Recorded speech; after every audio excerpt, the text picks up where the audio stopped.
Ahon sa piling mo, di ko mawawala ang korupsyon.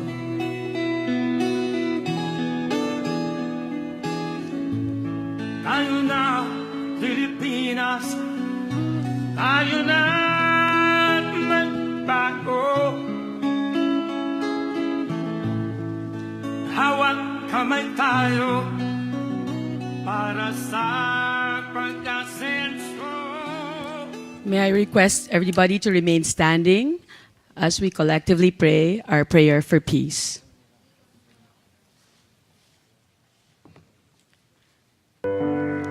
Let's put ourselves in the presence of the Almighty. Praise be to the Almighty, fountain of love and compassion, our source of peace. Cleanse our hearts of bitterness and grudge, so that we may forgive. Teach us, our Divine Master, to always seek what is good and just in others. Inspire us to be instruments of peace at all times and in all places. Guide each effort in our lives, so that our faults and transgressions may not keep us from the peace you promised. Grant us your strong spirit of peace, a peace that surpasses our understanding, but most of all, a peace that changes lives and breaks the walls created by our differences. Bless us with the strength of heart and courage of spirit to impart peace, so that there may be unity in times of crisis, amity beyond our diversity, and compassion in this world of indifference. Guide the leaders of our nation. Give them the knowledge and the wisdom they need to ensure that justice prevails throughout our land. Protect and guide our peacemakers, peace builders, and peacekeepers.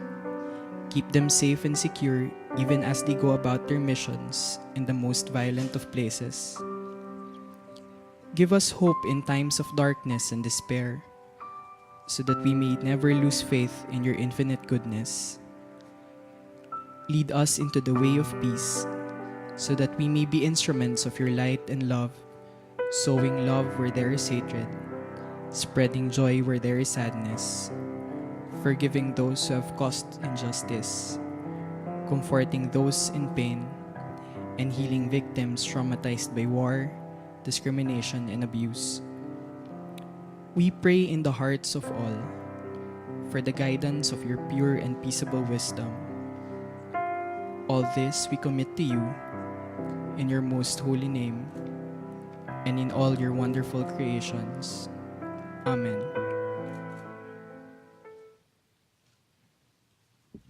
You may all be seated. Thank you. Assalamualaikum, maayong hapon sa atong tanan. BANGSAMORO occupies Malacanang. As we make history again today with another milestone, as we witness the signing of the executive order creating the new BANGSAMORO Transition Commission, or BTC. The new BANGSAMORO Transition Commission, with an expanded membership of 21, with 11 members, including the chair coming from the Moro Islamic Cooperation Front, and 10 nominated by the government. The BTC will craft the BANGSAMORO enabling law that will ensure a more inclusive peace process, accommodating more voices in the process of implementing the BANGSAMORO Accords. To tell us more about it, may we call on Presidential Advisor on the Peace Process, Secretary Jesus Dureza.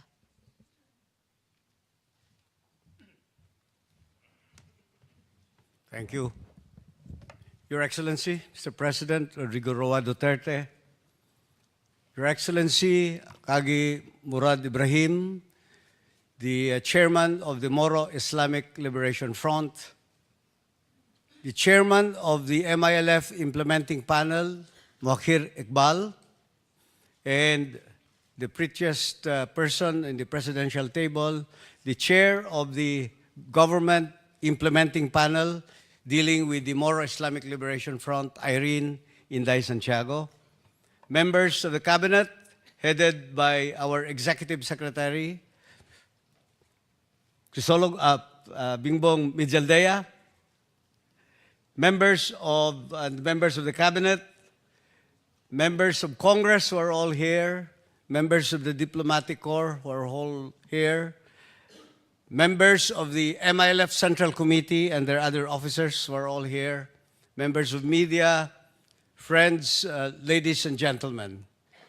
Today marks another milestone in yet another effort to address what the President had always referred to as to redress a historical injustice of the Bangsamoro.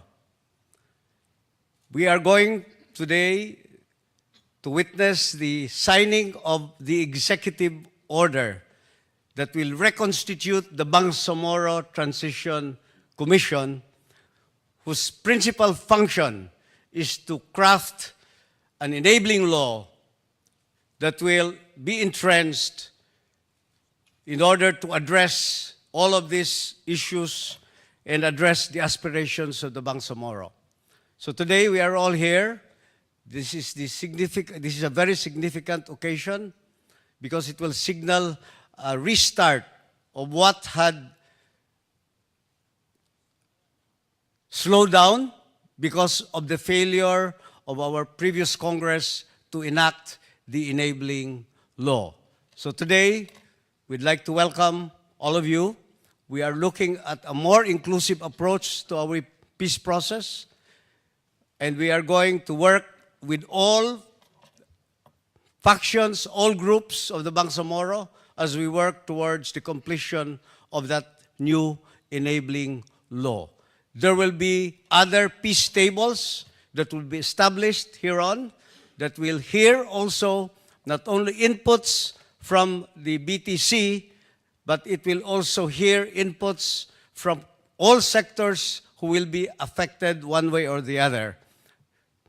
And so it is today that we welcome all of you, and let's call on the next part of the program as we proceed in this afternoon's event. Thank you very much and good afternoon to all. Daghang salamat, Secretary Duresa. On the part of the Moro Islamic Liberation Front, we are much honored to have with us here this afternoon Chair Al-Haj Ibrahim Murad to give us his message.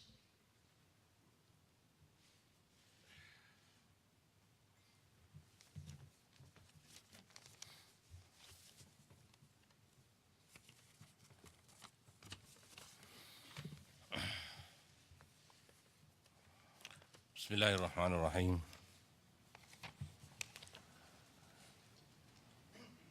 Excellency, President Rodrigo Roa Duterte, Excellency Jess Duresa of the Office of the Presidential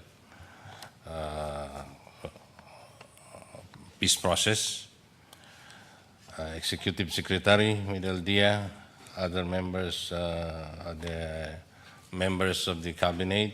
We have Foreign Secretary Yasai and the rest.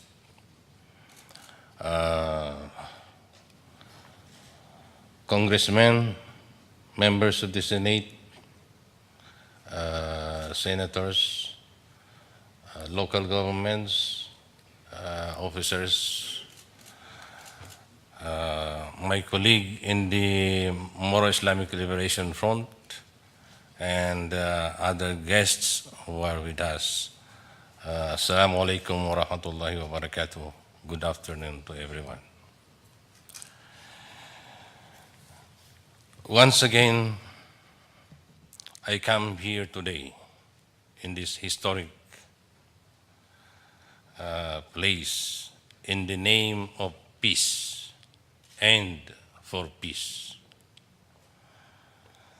I stand before you not to assert my leadership for a movement that has fought the government for more than 40 years.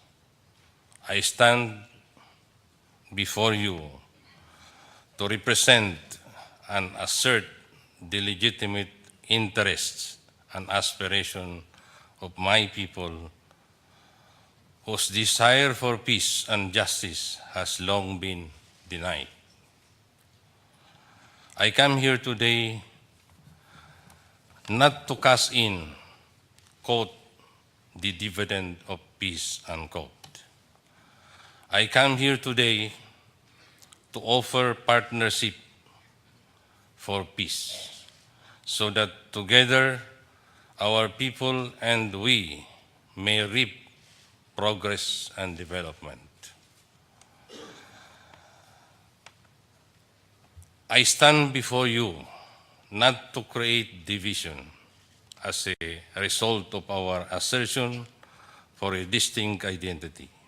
I stand before you to offer mutual understanding so that despite our differences, we may still live together and build together a better future. Today, indeed, is a special day, and I am elated to witness the triumph of our collective desire to continue to pursue the path of peace despite the many challenges, and so build on the cumulative gains of our peace process. This certainly will hasten the process that will lead us to the full implementation of the Comprehensive Agreement on the BANGSAMORO and the other agreements.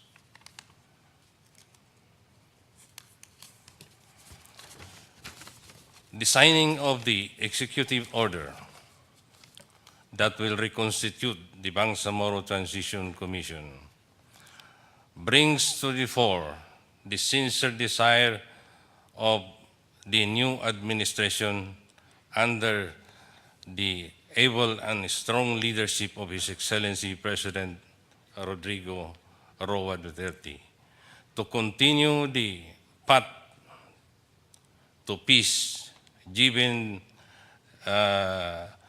this that the MILF, since the MILF, you will find the MILF as a sincere and willing partner, inshallah.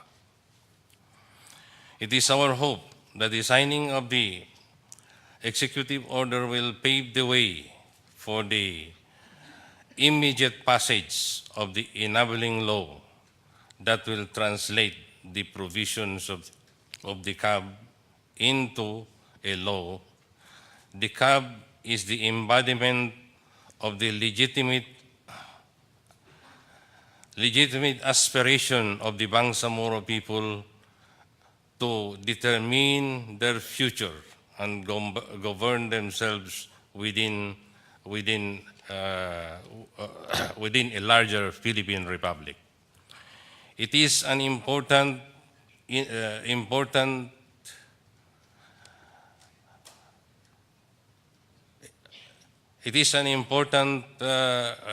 step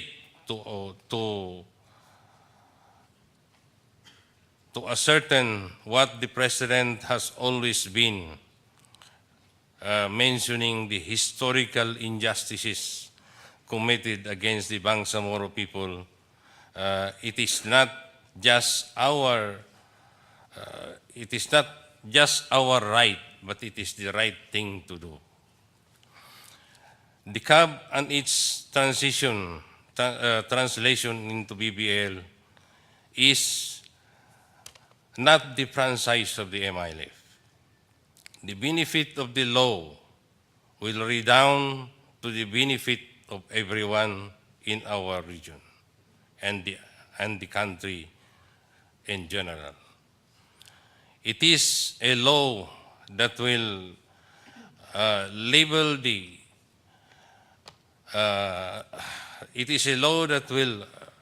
translate the aspiration of everyone for lasting peace and development in our homeland. It is not owned by anyone. The law is not owned by anyone, but everyone owns it. It is It is a peace covenant forged in the historical injustices, so that henceforth we may no longer seek to destroy each other and but instead build our country together. It is a law that seeks to bequeath to our generation a country that they can be proud and a history that they recognize the heroism of people that continuously resisted colonization and imperialism. And so, today, my friends, I am here and not merely to witness the signing of the executive order, but I am here to witness the rebirth of a new hope that we may finally achieve the fulfillment of the promise of a peace agreement for our future generation. I pray that peace, progress, justice, and brotherhood will reign in our homeland. Thank you. Wassalamu alaikum wa rahmatullahi wa barakatuh. Thank you, Chair Murad, for your message. Women, or a half of the population, are really in the forefront in peacemaking and peace building here in the Philippines. And President Duterte takes women seriously, and proof of that is his appointment of Ms. Irene M. Santiago as chair of the Government Implementing Panel. May I call on Ms. Irene Santiago to give her message.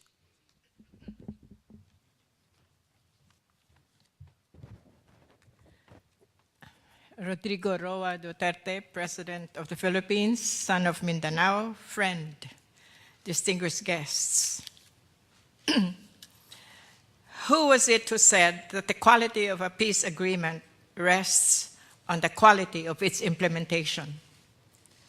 Today, President Duterte will sign the executive order constituting the BANGSAMORO Transition Commission. 4 days ago, the founding chair of the MNLF, Professor Nur Misuari, offered his full support for the President's efforts to bring peace to Mindanao at last. Thus, we are now geared up for the implementation of the agreement signed with the MILF in 2014 and of that signed with the MNLF in 1996. But we know that the tables where these agreements were negotiated were small tables, although important ones. There is a larger table outside. These are the people's peace tables. These are the tables where people's voices can and will be heard and taken seriously. People's participation is key to help make peace, and more importantly, to make peace last. Mr. President, the implementation phase will address the 4 fundamental human needs that are at the root of the protracted nature of the Bangsamoro struggle. These fundamental human needs are for security, development, fair access to decision-making, and acceptance of identities. Our work on normalization, including decommissioning, socio-economic development, and transitional justice and reconciliation, while focused on the communities and camps racked by destructive conflict, will also be directed at what is called positive peace for our country. For you see, the silencing of guns of war brings only negative peace. We have to do positive peace to make peace and to make peace last. There are 8 pillars of positive peace: a well-functioning government, low levels of corruption, acceptance of the rights of others, good relations with our neighbors, sound business environment, high levels of human capital, equitable distribution of resources, and free flow of information. Mr. President, you have mentioned all those pillars at one time or another during the campaign as well as now. Couldn't this be the overall framework of the Duterte administration so that we finally address what is called the strategic deficit? That is the deficit brought about by the lack of connection between what we do on the macro level and what happens on the micro level, on the ground, where people live their lives.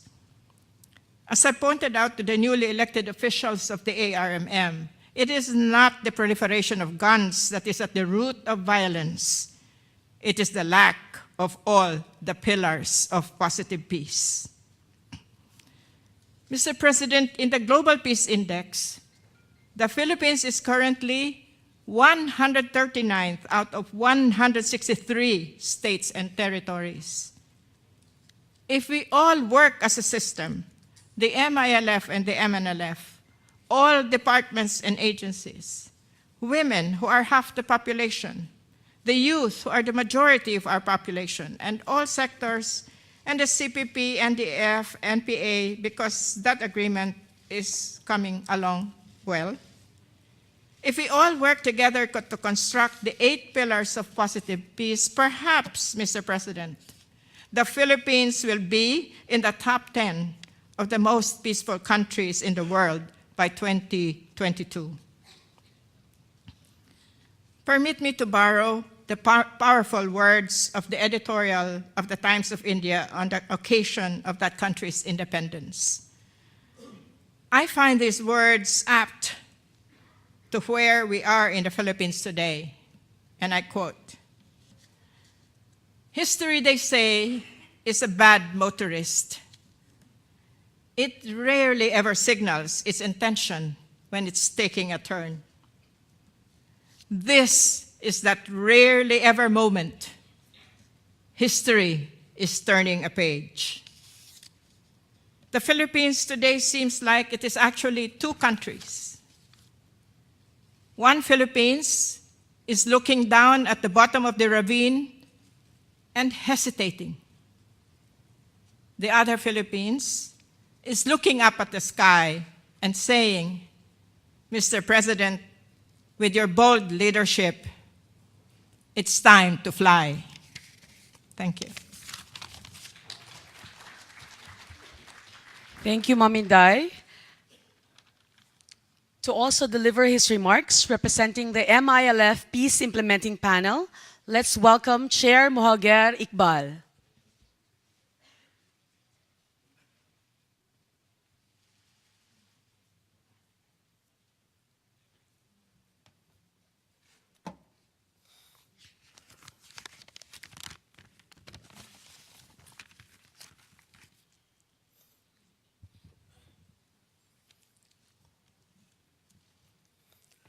Bismillahirrahmanirrahim. His Excellency President Rodrigo Roa Duterte, Chairman and Brother Alhaj Murad Ibrahim, Honorable Secretary Jess Doresa, my partner in government, Madam Irene Santiago, members of the Cabinet, members of Congress, members of the MILF Central Committee who are with us this afternoon, our brothers from the MNLF, other distinguished guests, Assalamu alaikum wa rahmatullahi wa barakatuh, and good afternoon.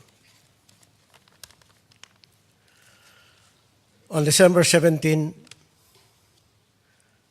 we would be marking the 4th year since the first executive order was signed, creating the BANGSAMORO Transition Commission, or BTC. Optimism especially among us Moros, was so high because of the then freshly signed Framework Agreement on the BANGSAMORO, or FAB, on October 15, 2012, and the issuance of what would be officially cited as Executive Order 120, which was later amended by Executive Order 187 on 2015.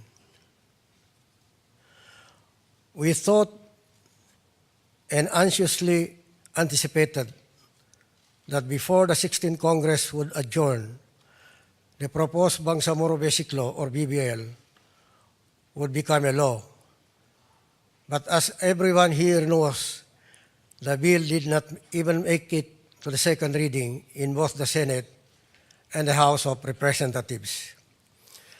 Today, that optimism has been rekindled with the signing of the much-awaited executive order that would reconstitute the Bangsamoro Transition Commission. This new executive order would give a renewed hope for the early passage of the Bangsamoro Basic Law. When that happens, inshallah, we would be witnessing to the resolution of the more than 4 decades of conflict in Mindanao during the term of His Excellency President Rodrigo Duterte, a fellow Mindanaon with Moro ancestry. With this executive order, the task of enhancing the BBL is expected to officially commence sooner than we can anticipate.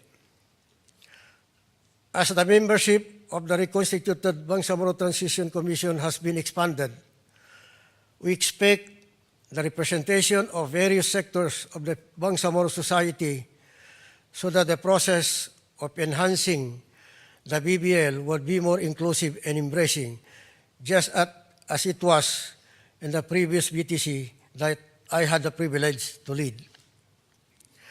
As chair of the MILF Peace Implementing Panel, I therefore call on all Moro groups to work together to come up with a BBL that would establish a real and genuine autonomy for the Bangsamoro people, which is faithful to the March 27, 2014 Comprehensive Agreement on the Bangsamoro, or CAB, and enhanced and improved by other agreements or any Solomonic ideas and wisdom.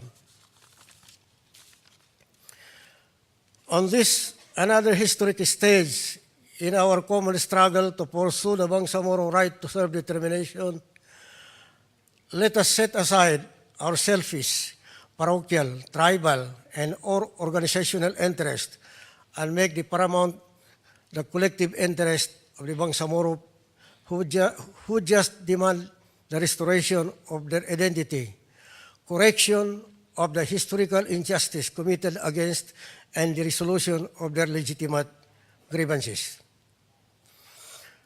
I also sincerely appeal to the Filipino people at large for their support in the establishment of lasting peace in Mindanao.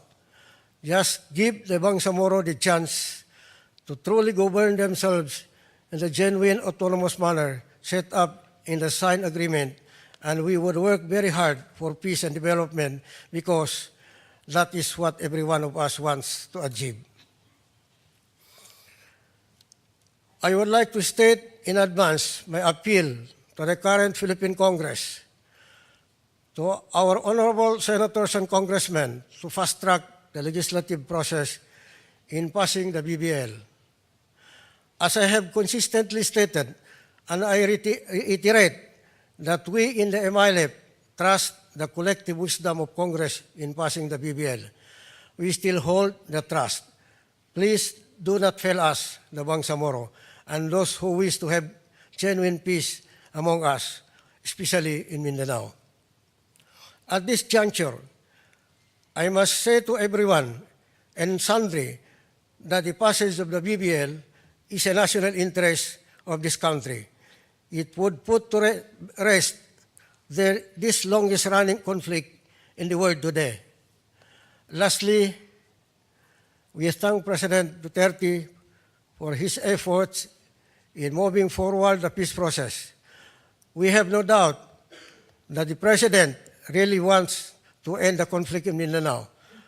Rest assured that the MILF will always remain committed to the peace process and the signed agreement engendered by it. Thank you very much and good afternoon.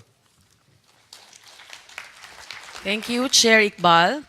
And thank you for the entire Moro Islamic Liberation Front for keeping the faith in the peace process. Ladies and gentlemen, we will now proceed to the signing of the executive order by the President. May we request Presidential Advisor on the Peace Process, Secretary Jesus de Reza, MILF Chair Alhaj Ibrahim Murad, Government Implementing Panel Chair Irene Santiago, MILF Implementing Panel Chair Mohager Iqbal, House Speaker Pantaleon Alvarez, and Senate President Aquilino Coco Pimentel to stand as witnesses.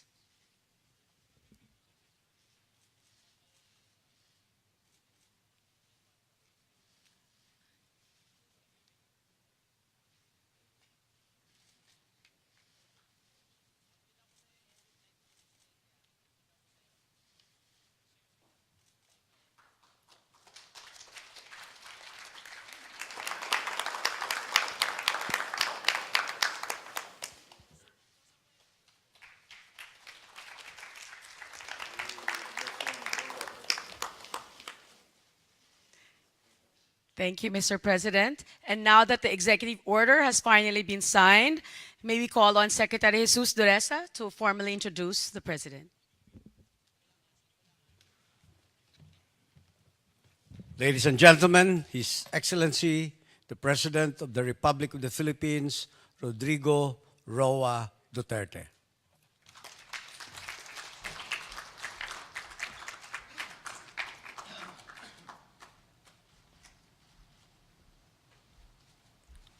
Thank you. Let me sit down. Executive Secretary Mijaldea, Secretary Doresa, and the members of the Cabinet, Chairman Irene Santiago, and the GPH implementing panel members, Chairman Alhaj Murad Ibrahim, and our brothers from MILF, Chairman Iqbal and the MILF implementing panel members, Chairman Muslimin Sema and the eminent Central Committee members, my fellow workers in government, my countrymen. I am a creature of Mindanao. Though when I ask from where I come, I would always say that I'm a Cebuano because we trace our lineage from our paternal fathers. But actually, I have not resided in Cebu, not even for the day. And so I've always considered myself from Mindanao, who has grown up in the place and saw everything that unfolded all these years. And one of those things really is the continuous strife, the internecine between our brothers, the Moro and the Christians, ever since. I ran for president, and obviously this will be the first time that you would realize it, that while they were campaigning all along, I never really, well, in the sense that I did not directly involve myself with the campaign, and because I said I was not running. Problem is, as the campaign developed, I was appalled by the fact that nobody was talking about Mindanao. Every one of them, the usual infrastructure project and blah, blah, blah, blah, blah, but never one of them, not one of them, ever said that we would take a second look to what will happen in Mindanao.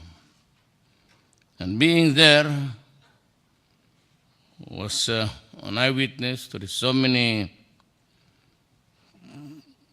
body bags being carried out of Davao and those in the places where they were fighting for their lands. And I said that this would be a tragedy. Because if from here, if there's nobody who take the cudgels for Mindanao, then the fighting will continue. And I said, if there is no person who would stand for peace in Mindanao, then we'll have another round of 40, almost 45 years of fighting. So we were faced with the dilemma of fighting for another 45 years, added, or let alone to the problem of the Communist Party of the Philippines, with whom we were or are fighting for almost 45 years now. There seems to be no respite to the troubles that ailed the country. And so I decided to run on the platform that there will be a structure that must be acceptable to the people of the Republic of the Philippines. And one that must be adopted willingly by the Moro people of Mindanao. Ang problema dito, ako lang ang nasasabi noon. At sinasabi ko na uli, pabalik-balik yon, here and now again.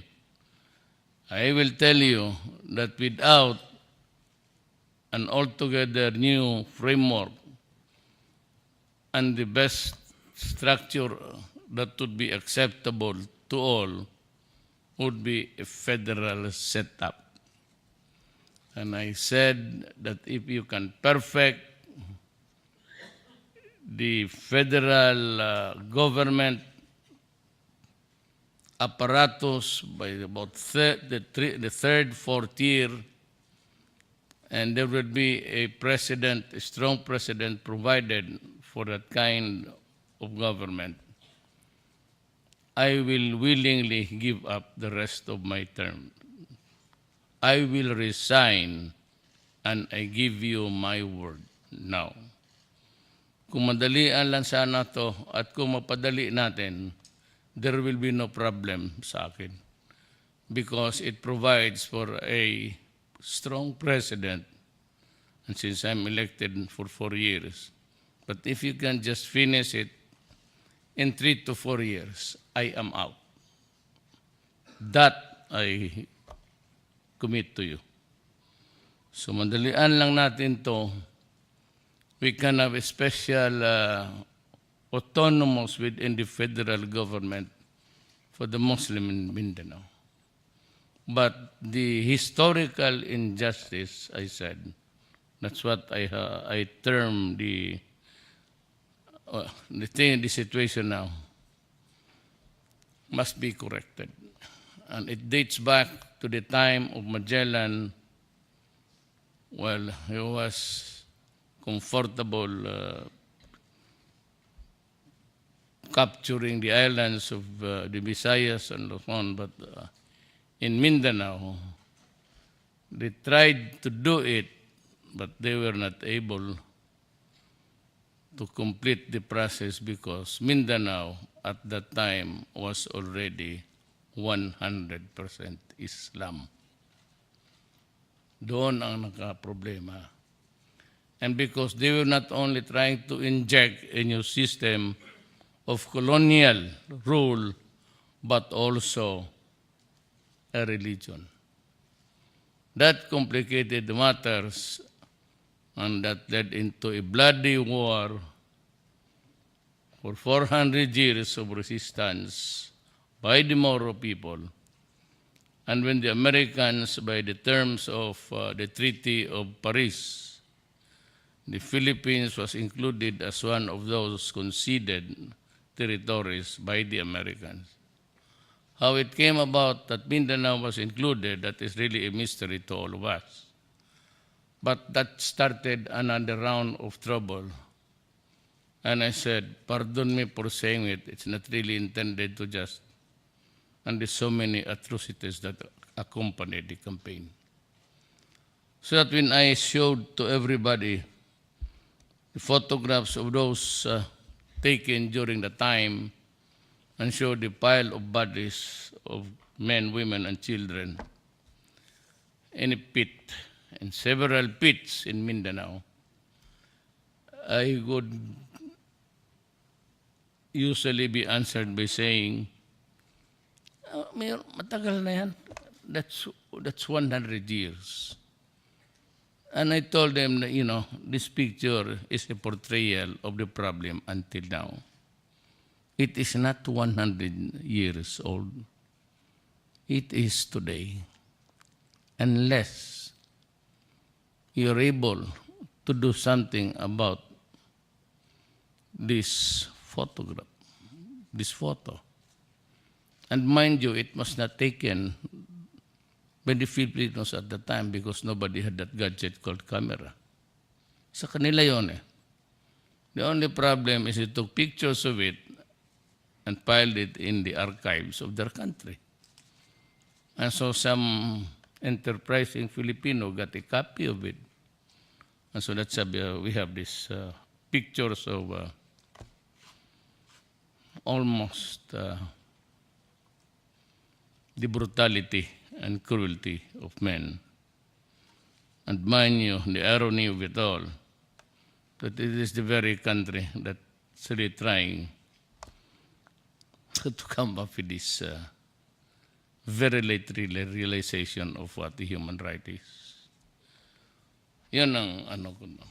So that when this came to Irocos, I said that you should be the last to say this word. And for as long as we do not have a mechanism to ensure that justice has been served, we will never find peace in Mindanao.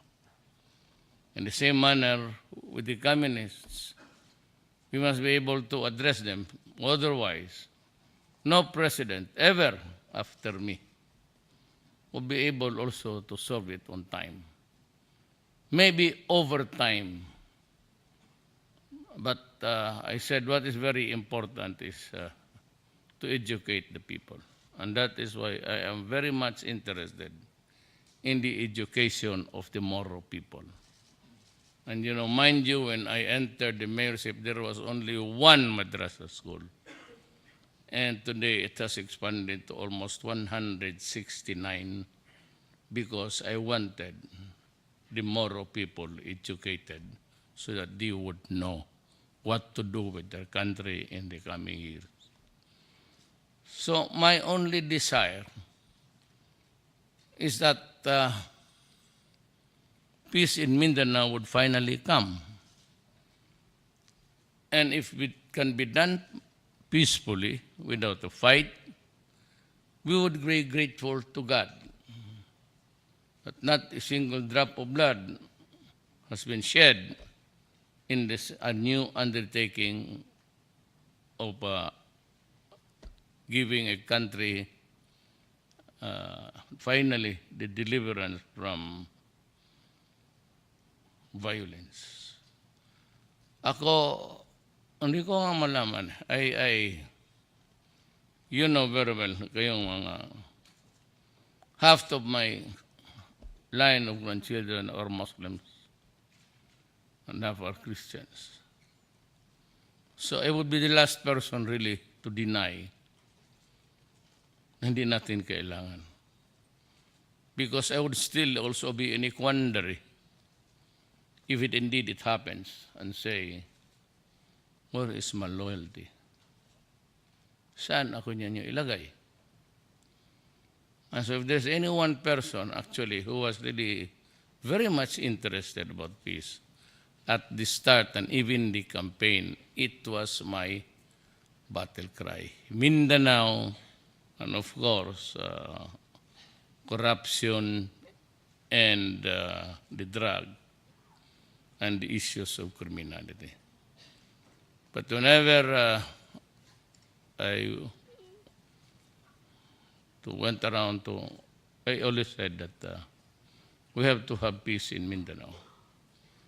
And I was the only one talking about it, because the rest of the guys, with due respect, never knew any single issue about Mindanao. Either they did not know about it or just pretended not to talk about it. Maybe to fear to alienate the others, or not also frank enough to admit that there is a problem which we have to solve. And I hope it will be solved. From the time that I have signed that document, I will see to it. I will talk to the Speaker and to the Senate President and leaders to fast track it, because I want it. Baski yan na lang. If I could get a peace agreement with the communists and hammer out something for the MNMI and to all the Moro groupings and even the Abu Sayyaf, if I could just extend my hand to them in friendship and just tell them that it is time to just really have a country which is normal and peaceful, and for our children to grow in peace, then I would have succeeded. Well, if I could just have this thing about territory, I'm ready. If you want to call an action as early as 3 years from now, I said I am willingly going to step down. And I hope to complete the process of destroying the apparatus. The drug problem in the country is not run by one person. As a matter of fact, the exchange stocks. Wherever there is a dearth of one supply, then they send another. So they exchange goods. And this is really an apparatus which the government must destroy, else it will be the reason for the failed state of the Philippine Republic. If you see now, alam mo, totoo lang magprangkahan tayo. We are already in the narco-politics stage. Just like in South America, started as just a small time, and you should know the history. There are a lot of books written about how America failed its people. And in the border along Mexico and Arizona, Texas, and the countries bordering it, there are now about 60,000 people who have died there. And nobody's complaining. Here, I have a problem of drugs, which is really they're supplied by many, either from out, thrown overboard, jettisoned, and somebody picking it up in the high seas or manufactured here. I would not like to dwell on the 1 million under my term, which started just a few months ago. I will limit myself to the already confirmed figure given by General Santiago of PDEA, who was heading that agency. Ang lumabas ganito, there are about 3 million at that time. I do not know where to add the 1 million that's coming my way to solve, or to just leave it there as a separate figure, because kukwentahin lang ho ninyo sa 200 per hit, that is the prevalent price dito sa think all over the Philippines, it's 200. If you times that by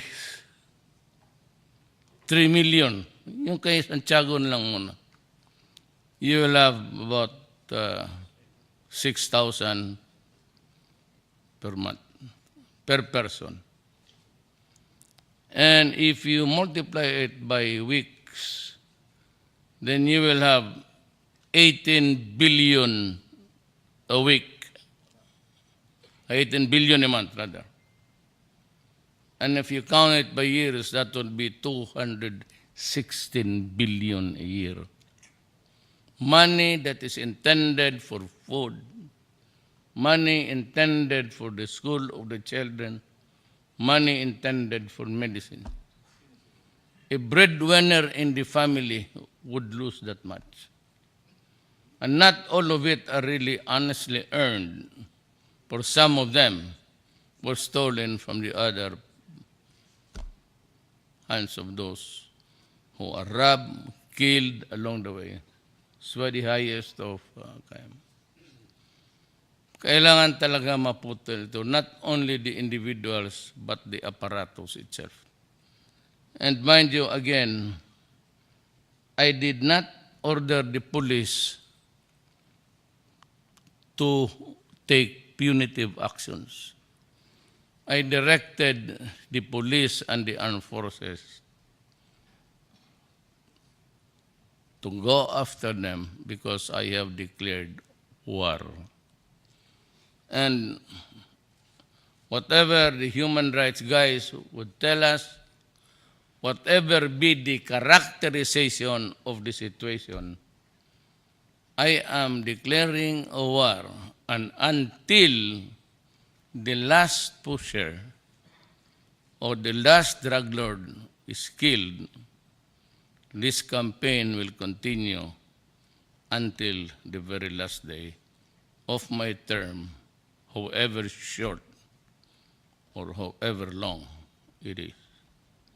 I am committed to that duty. I do not pay, maybe pulling a chair here and say that I am the only one who can do it. But in my time, because I am here, I will do it. And I do not care. You know, I would like to announce now that the 226,000 of M16 that was maybe ordered or were ordered already, I am ordering its cancellation sa police. And we will just have to look for another source that is cheaper and maybe as durable and as good as those made from the place we are ordering them. We will not insist on buying expensive arms from. We can always get them somewhere else. So, kalimutan na nila sabi it would be arriving on July of 2017. I am ordering the police to cancel it. Di natin kailangan ano. And you know why? Alam niyo bakit? Why should we hurry it? Yung baril na yan, bilihin ko. Sinong patayin ko niyan? Wala man tayong kalaban. Tayo-tayo lang papatayan dito. So what's my hurry? I don't have to hurry. I buy bullets. What for? For the Filipinos. Tatayo-tayo lang dito. I will just cancel it. Contributed to the success of the reinvigorated BANGSAMORO Transition Committee. Huwag na mo tayong bilhin ng baril. Let us just have a moratorium of violence and maybe we can use the money useful for some other endeavors. Yan lang hinihingi ko sa inyo. Kasi magbili ako, gagamitin lang rin yan para magpatayan tayo dito. So, what do we get? Because if we buy that, we have to buy bullets. And if you have the bullets, then para patayin mo lang kapwa mo Pilipino o kapwa mo Moro o kapwa mo Kristiyano. So I am committed to the peace process. I pray to Allah that it will succeed in my term. Sabi ko nga, baski yan na lang ang magawa ko para sa bayan, okay na ako. Then I can retire in peace. Maraming salamat po. Daghang salamat, President Duterte. May we request the President to remain on stage for the photo opportunity per group. Our first batch will join Presidential Advisor on the Peace Process, Jesus Doresa, and MILF Chair Alhaj Ibrahim Murad. The members of the government and MILF implementing panels, please come up on stage for a photo opportunity with the President.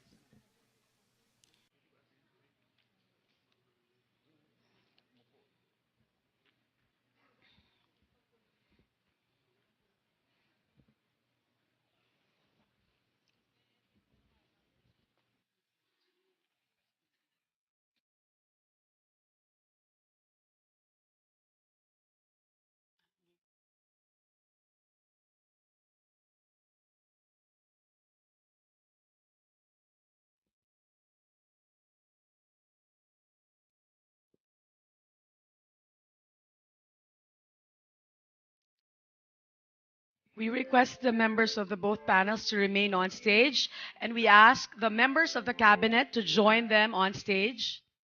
Please, members of the cabinet.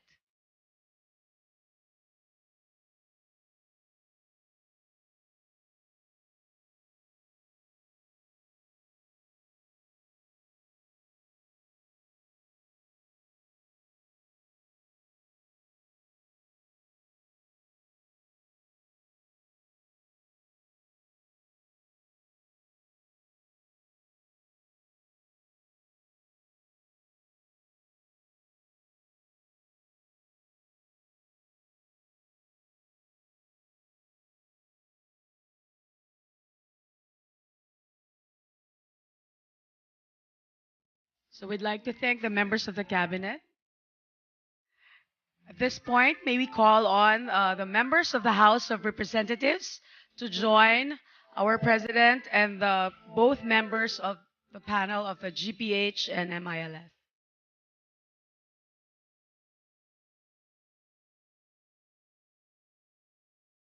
And the third-party monitoring team. May we also call the members of the third-party monitoring team to join our members of the House of Representatives.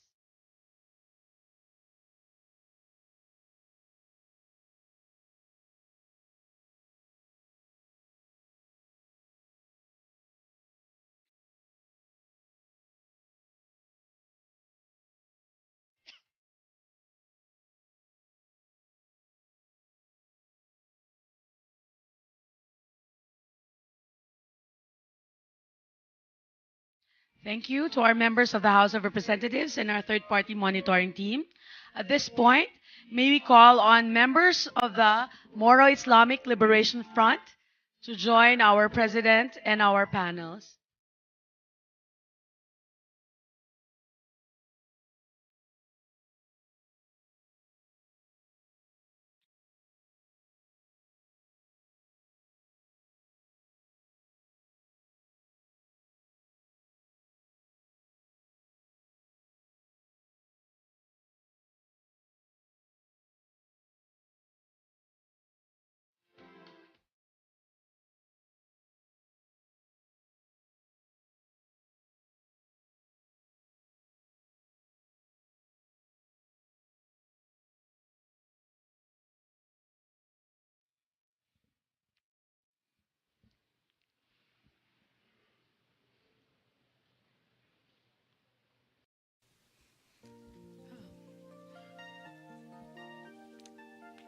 Thank you to our members of the Moro Islamic Liberation Front. At this point, may we call on members of the Moro National Liberation Front to to join the President on stage and both panels.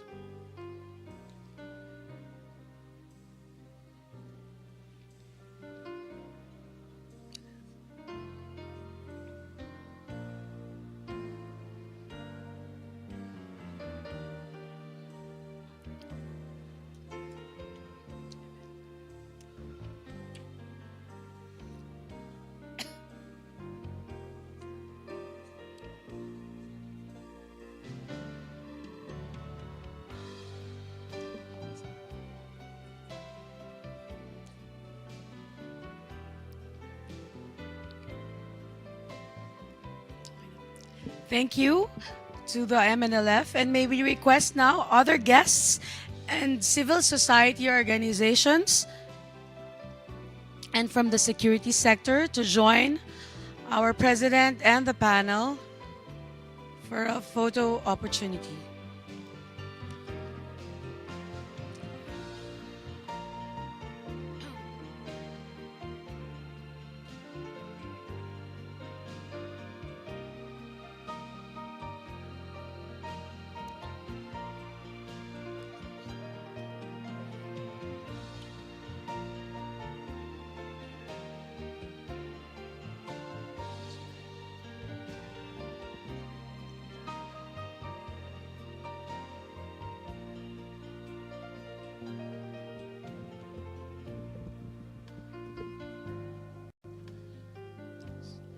Thank you. We have finally reached the end of our ceremony. Thank you for joining us. Mabuhay ang Bangsamoro, mabuhay ang Pilipinas.